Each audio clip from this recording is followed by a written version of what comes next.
Hello and welcome back. This is a continuation on the fuel pump replacement on the Jaguar XK8 convertible.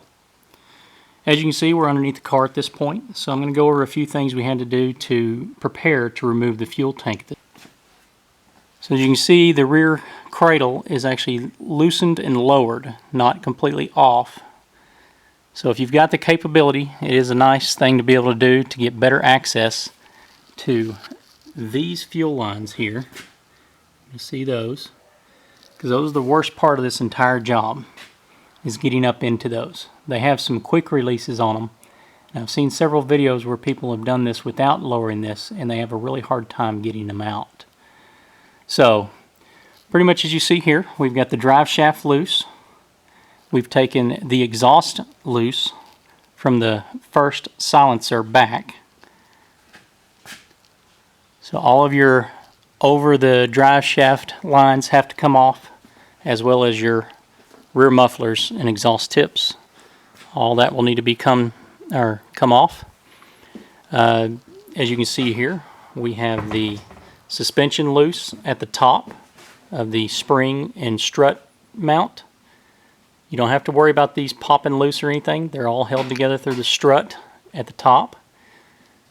But there are 4 bolts, as you can see here.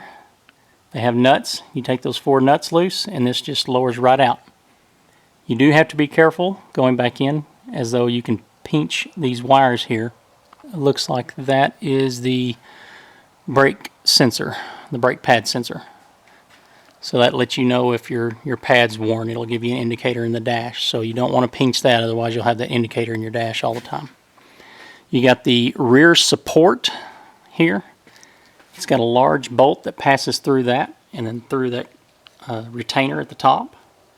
So you will have to take that bolt out, and there's one on both sides. As you can see here, there's our other retainer. And once again, the suspension on this side, 4 bolts. And you have that same brake wear sensor line going right there, so when you go back in, be careful not to pinch and crush it. And then you've got the front support. This utilizes, once again, a large bolt, but it also has a plate that extends from this point up to these 2 holes up here. And they each, of course, have a bolt in them as well. So give it a little extra strength there to help hold it together. We also had to take loose the emergency brake retainer. We were able to leave the linkage in, just simply loosen that up. So you're going to have to, adjust that back out and make sure the emergency brake is working properly when you go back together. These supports here, there's one on either side. Those are for the exhaust. Either way, my father-in-law found it easier to remove the exhaust without removing it. I myself typically take those loose whenever I'm messing with the exhaust. It seems easier for me to get it out when I take those loose. That's 2 10mm bolts, one on top, one on the bottom, and that whole bushing comes off. So as you can see, we're going back in with the rear end. We're working on the suspension right now. Initially we got it lined up and we were able to get the 2 bolts on each side in place so that we could help line up the upper strut. So soon we should be working on getting the front mount in place, but right now, like I said, we got the 2 rear bolts in on that support, and then we got the 2 inner on both struts mounted in place. You can see the nut there and a nut back there. We got those in and just started so that we could help pull it back up. Now, of course, there's tension on this suspension, so we have to use a jack stand to help push the suspension back up from the outside to help line that back up. The next component, as I said, we will be lining up is right here. Now you want to be careful because these do have a washer, as you see. You want to make sure you don't lose that washer, and you want to have it lined up so you don't accidentally get it caught in between your union here.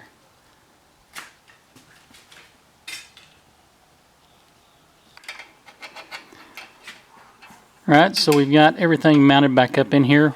We're just working on getting a few more things tied in.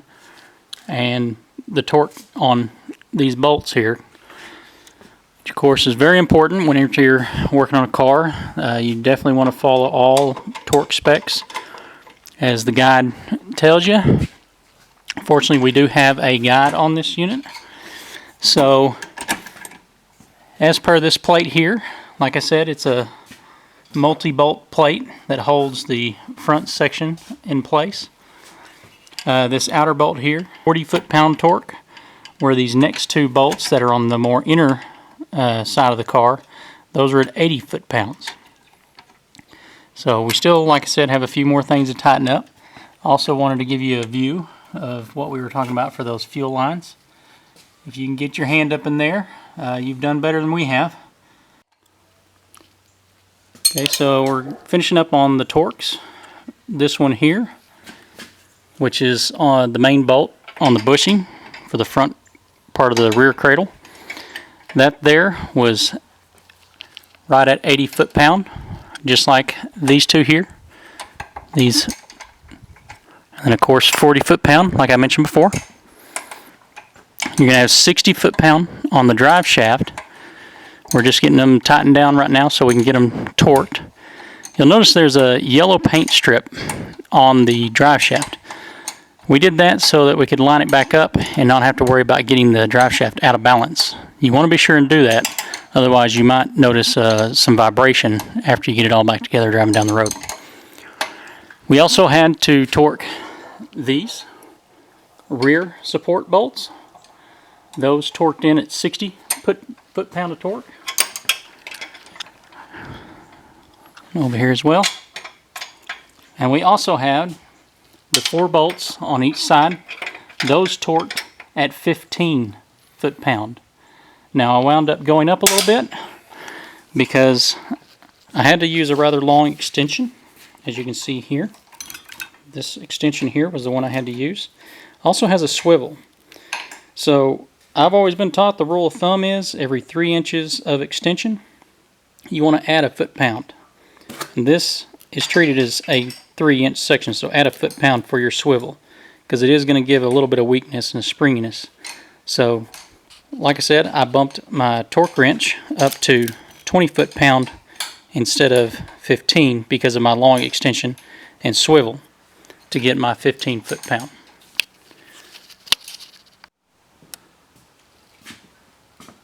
We have the drive shaft bolts, all 4, torqued down to 60 foot-pound.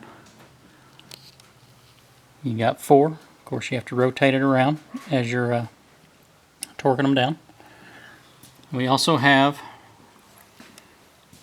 these cross beam supports that are only on the convertible.